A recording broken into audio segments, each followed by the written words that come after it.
Well, folks, sometimes stuff just doesn't go as planned.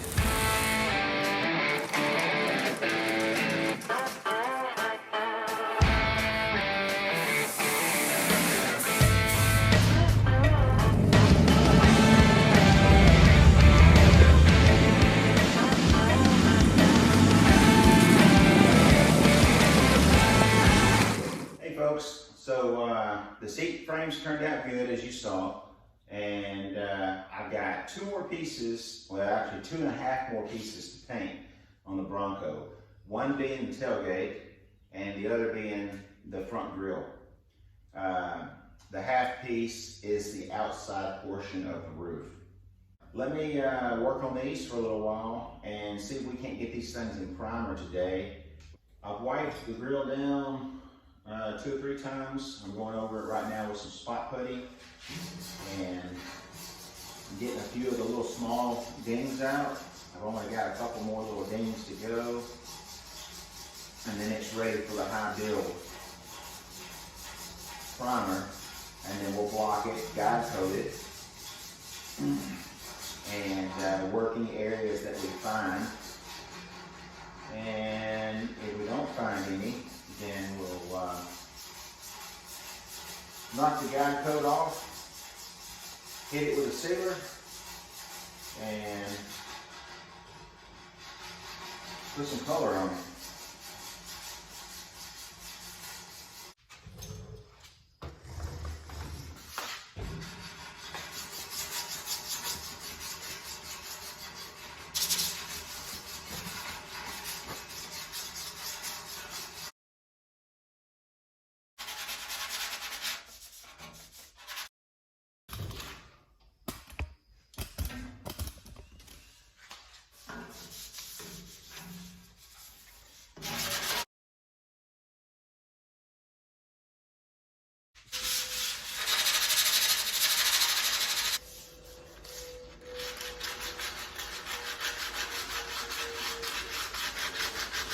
All right, guys, I'm gonna give you a little tech tip. This is how I do it. Remember, this is not how everybody does it. This right here is a black powder, and it's called guide coat. I've done another video on this before. You put it on with this applicator, just a little foam pad.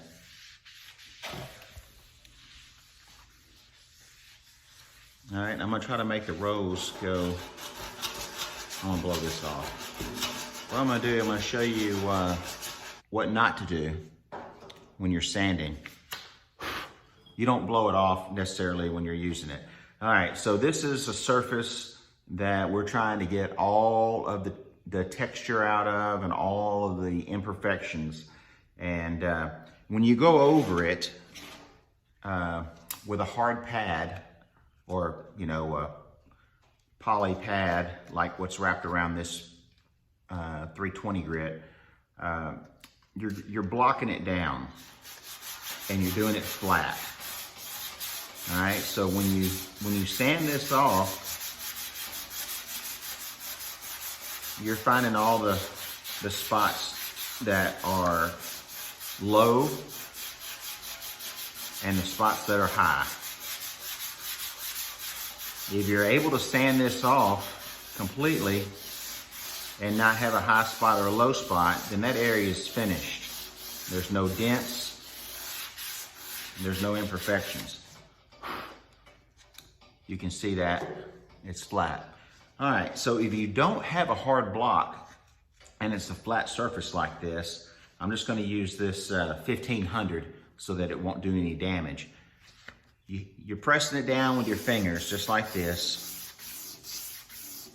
and you're sanding back and forth, and you're trying to do the same thing that I was doing with this block. Well, watch this. Excuse me. All right, I'm gonna get the camera up close so you can see it.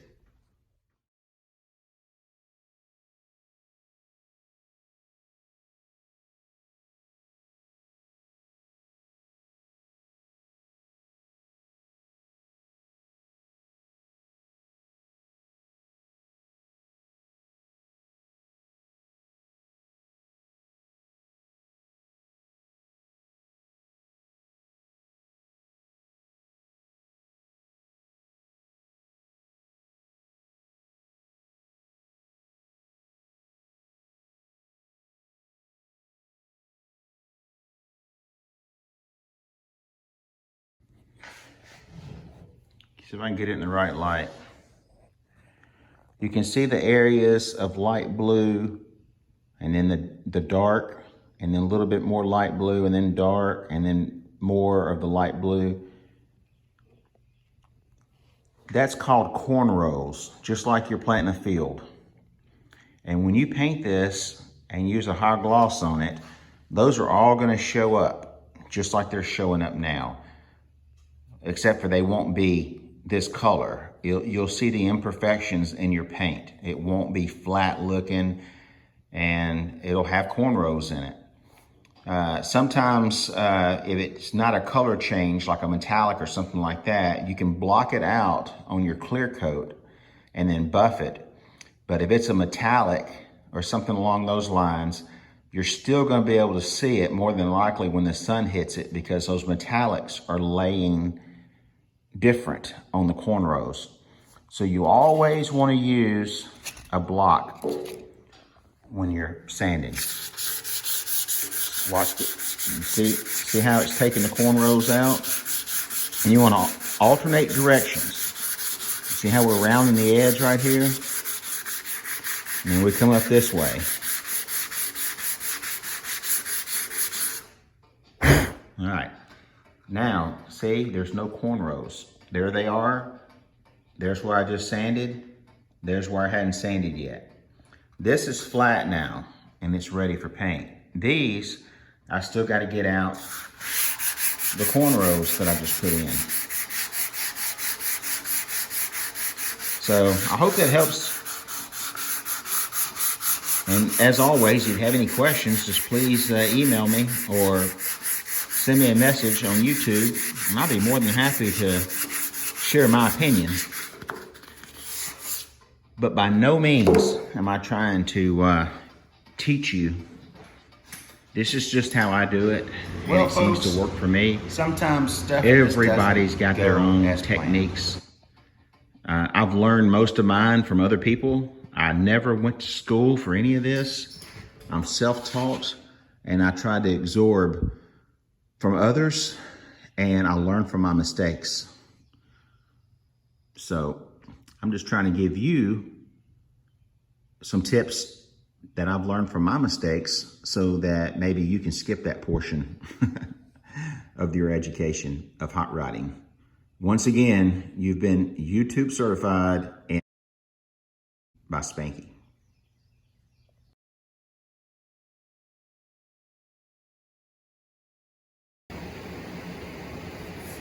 Hey folks, welcome back to the channel. Sometimes things just don't go the way you want them to. This tailgate was painted, ready to hang, and I noticed some little bubbling, not bubbling, but just soft looking paint. So I pushed down on it, and sure enough, the reducer in the paint was too hot, and it had a chemical reaction to the primer that was under it and caused the primer to reactivate. The clear coat on top of the new paint that I put down hardened like it's supposed to with a hardener in it, and it trapped what was going on underneath. So in these real fine lines going down through here, I started seeing imperfections. The line wasn't crisp. So I set it over to the side, and I kept my eye on it for a couple of weeks, and I got me a little pen, and sure enough, I could tell that the paint was gassing underneath. So I had to strip this part down and redo it. And my paint rep sent me some more reducer. The reducer that I used was only 6 months old, but he informed me that it had a shelf life that I had no idea. I've used the reducers before until the can was empty. If it took me a year or two to use all that reducer, I did. So guys, I didn't know that reducers had a shelf life. So if you're a painter out there, let me know if you knew that. Well, he could be pulling my leg. But anyway, they gave me another can of reducer and swapped out the half can that I had. But that's what happens sometimes, guys. You learn from your mistakes, And I've learned from this one. Well, here's what check the date on your reducer. Like. And all the body work. Don't let it reactivate the paint underneath. Done, mainly in the area. Who knows? I may have mixed the paint wrong. I've made mistakes before. And then all of the spot welds. You can see when the metal starts shining through, you need to stop sanding. Just kind of gives you an idea of where to go. So from here, it's going to get high build primer and then a guide coat, and we'll block it down, make sure all the rivets, or excuse me, all the spot welds are covered up. Any kind of imperfections in the stamping.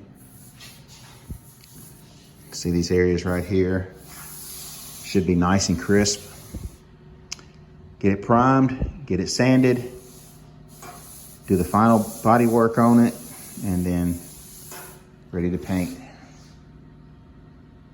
And we'll get these fenders and doors, finish sanding those and buffing them, ready to hang up on the car, and this little Bronco will be ready for the woods.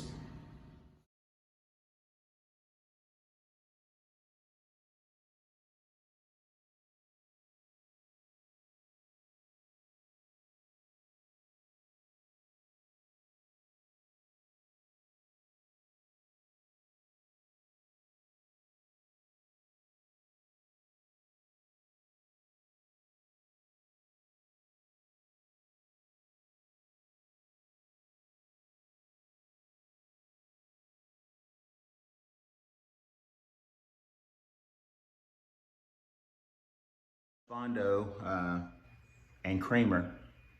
This is about how much Bondo and hardener I used. You want to get it and fold it over. You don't want to stir it like that. If you stir it, it's going to create air bubbles.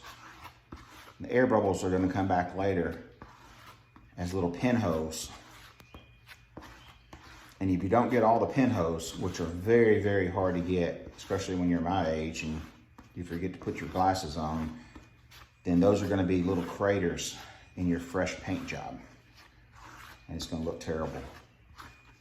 So it's very important not to get air bubbles. And if you do get air bubbles, it's very important to get out the pinholes. Anyway, mixed up just a little bit. I'll go back in here and lay it in. I'll turn the camera around in just a minute, but by the time I get the camera turned around, this stuff may be hard on me. I'm gonna try to be as careful as you can and keep it smooth. But the areas that I'm working in are really tight. The better job you do, the least amount you'll have to sand off.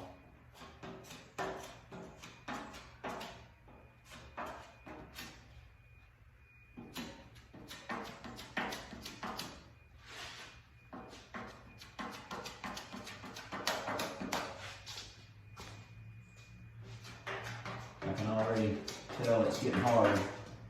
I'm going really fast now.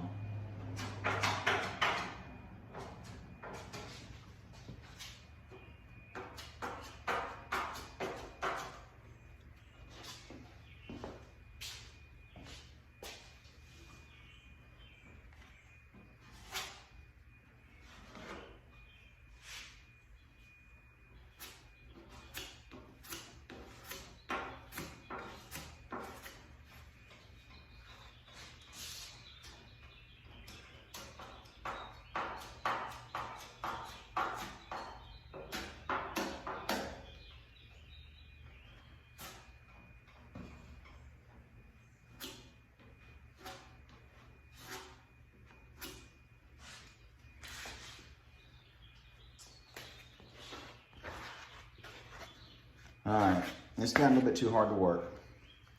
That's how much I had left over.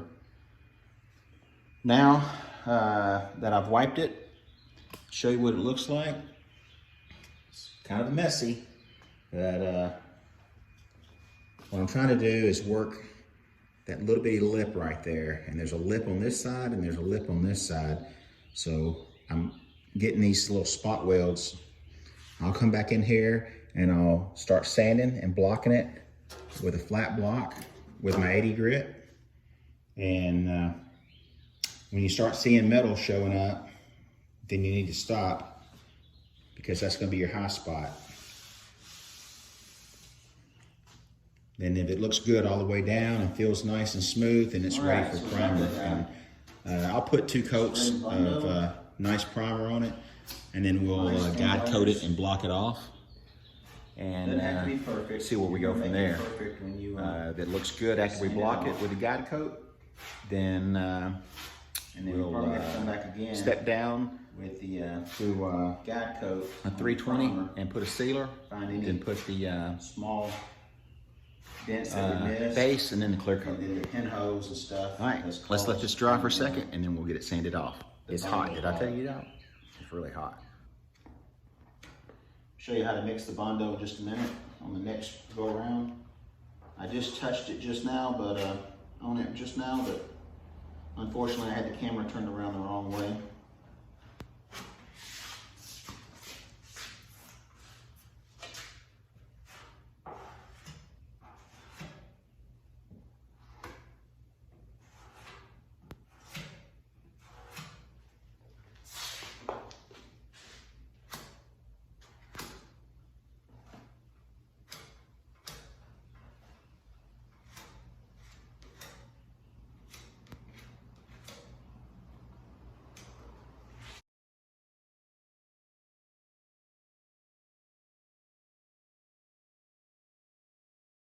You see the little splotches of Bondo body filler? That is the spot welds, pinch welds, where they weld the tailgate together. Next time you're at a show and you see somebody's paintwork and you see these little divots, they did not do what I did. It's done that way on both sides. I've got a video that shows me doing that on the 55 Chevy pickup truck. But it's just another step in the detail process of painting. This was a brand new tailgate. You can see I've got some putty right there. Super thin, I mean super thin. Right here where I've got the big spot of putty, and here and here.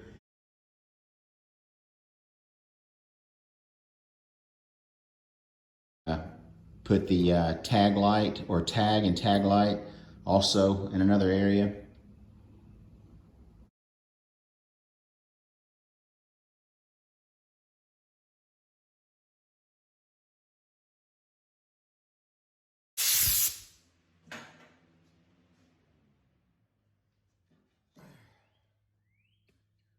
Well, folks, I'm back at it today.